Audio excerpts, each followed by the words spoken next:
This is Jamie Drummond for Good Food Revolution. I am joined today by Alessia, who is joining us from the northern Piemontese house of Travaglini. How are you today? I'm very good. Thank you, Jamie. It's a big pleasure to, speaking with you and to introduce, of course, Gattinara as a wine region and, of course, the history of my family, so Travaglini family. So thank you for your time, actually, and for the opportunity. Superb. Now, please explain the story behind the Travaglini name and your two surnames, I guess. Okay, yeah, definitely. I actually introduced myself. I'm Alessia Travaglini. So basically, I do not have officially only Travaglini as a family name because for the Italian law, I have to bring my father's name.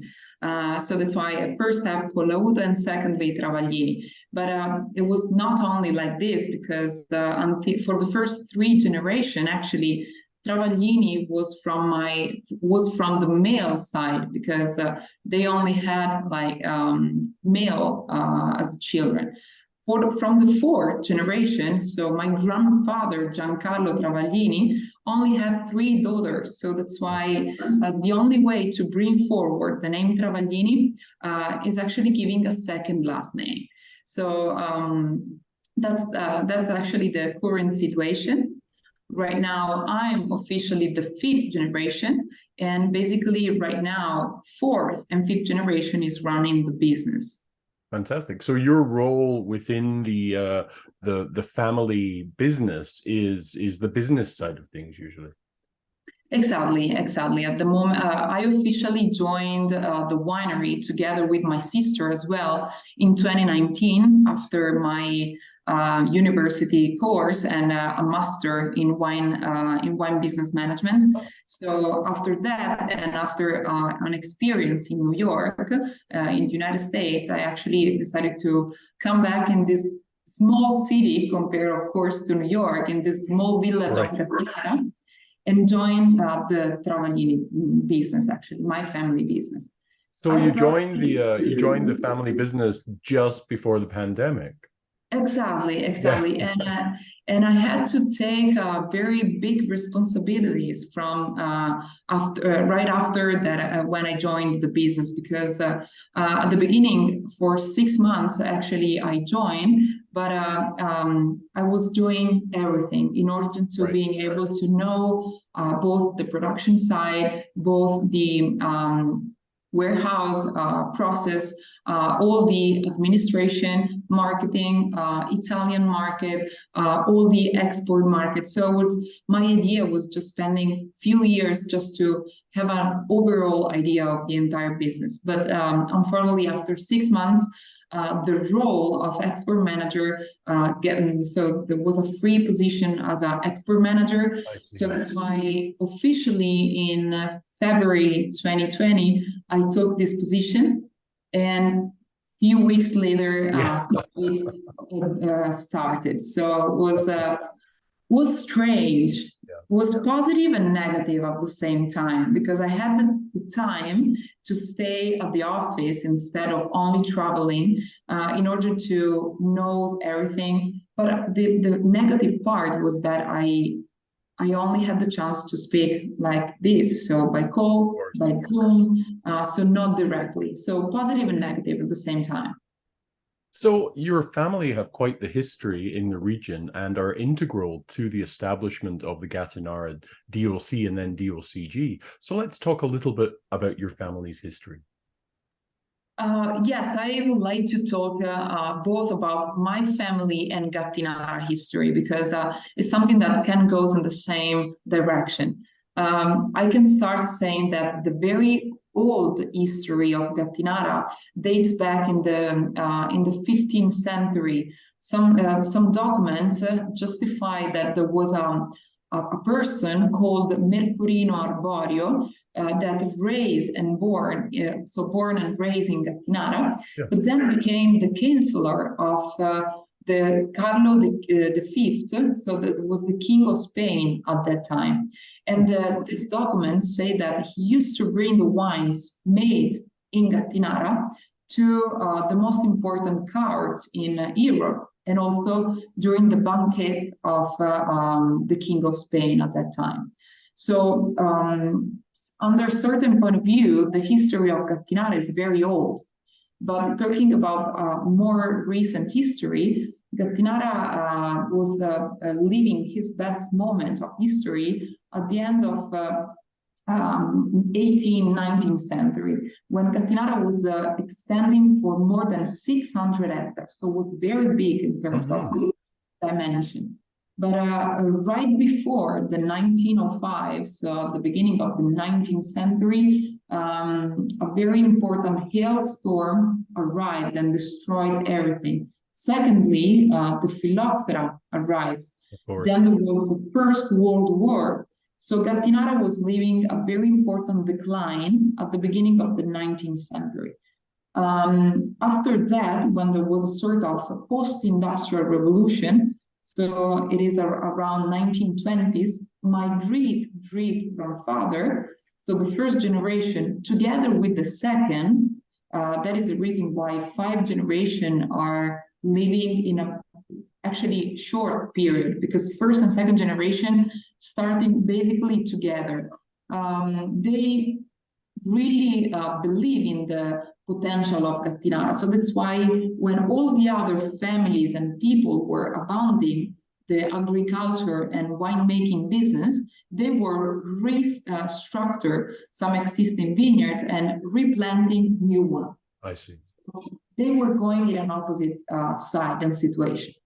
So actually, my great-grandfather unfortunately passed away very young. So in the early 50s, my grandfather, Giancarlo Travaglini, who is recognized as the man because a lot of new things, the new philosophy of Travaglini is something that is recognized to him. He inherited the winery in the 50s. This was the best moment of Gattinara in the 19th century, when a lot of new producer was born, new techniques were introduced in Gattinara, especially in the production side, both in the vineyards and in the winemaking. One of the men they introduced new techniques was actually Giancarlo Travaglini, because it was one of the few that was traveling in France, especially in Bordeaux, in Piedmont, in Tuscany, advanced wine region compared to Gattinara for sure at that time. Then in the 80s, Gattinara started to drop a little bit again. A lot of producers just stopped their business. So that's why there was a second drop. And now there is a very important renovation of Gattinara that started around 20 years ago. Right. So it's like that from the 80s to now, a sort of one generation skipped. So they are bounded in the 80s, then we skipped a generation, and the new generation inherited something from the past. So right now, Gattinara is getting very, very important, is investing a lot in the general quality. So my grandfather passed away in 2004. And from that moment, officially, my mother and my father, they wanted to bring forward all the philosophy and especially the quality that my grandfather started to, invest from the 50s. And officially in 2019, my sister and I joined the business. So this is the current situation, actually. Superb. Now, where are you located exactly? Because you're quite a bit north of some of the more famous Nebbiolo regions in Piemonte, right? Exactly. So considering the geographical position, if you imagine to connect the two big cities of northwest Italy, so Milan and Turin, if you imagine to connect with a line, we are exactly in the middle, a little bit north. So basically, we are very close to the border of the North Piedmont area, very close to the border with Switzerland and France. So very opposite from the other very important region of Piedmont. So consider that Piedmont is divided in the south region part, where of course there is the major Barolo, Barbaresco, and Roero. Then in the middle between us, between Barolo and Barbaresco, so Langhe region, and Alto Piedmont, so Gattinara region, there is a flat area where there is a very important rice production. So the two hillsides of Piedmont are basically very south and very north. Now you're at the very foot of Monte Rosso, right? Exactly. So consider that from the middle part of Piedmont, there is this flat area. Then exactly in Gattinara, there is a hillside that started. So where are our vineyards actually? We have vineyards between 280 and 480 meters up on the sea level. And then there is the pre-Alps and the Alps. Right. Exactly the highest Alps of Italy, because we have exactly in front, behind us actually, the massif of Monte Rosa, which is the second highest mount in Europe. So this has a very important influence on the microclimate of Gattinara.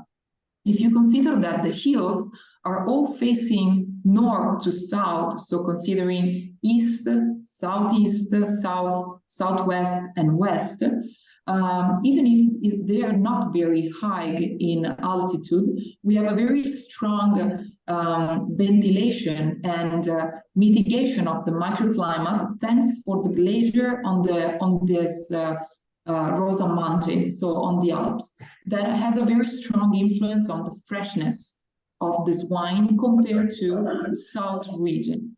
So I look like the most Scottish person ever, but strangely enough, are not so far away from where you are. My mother's name was Fazzini, and she comes from Macugnaga. Macugnaga, oh yes, my goodness, it's very close to us. So. Yeah. I've actually visited once, about maybe 5 years ago. Actually, it was after Nebbiolo Prima, and I went up there with my mother and my sister, but there was nobody left from our family in the village at all. It's now a ski resort, right? Yes, it used to be a ski area, but as you know, the lowest ski area are actually open for a very short part of period because of the lack of snow in the recent years.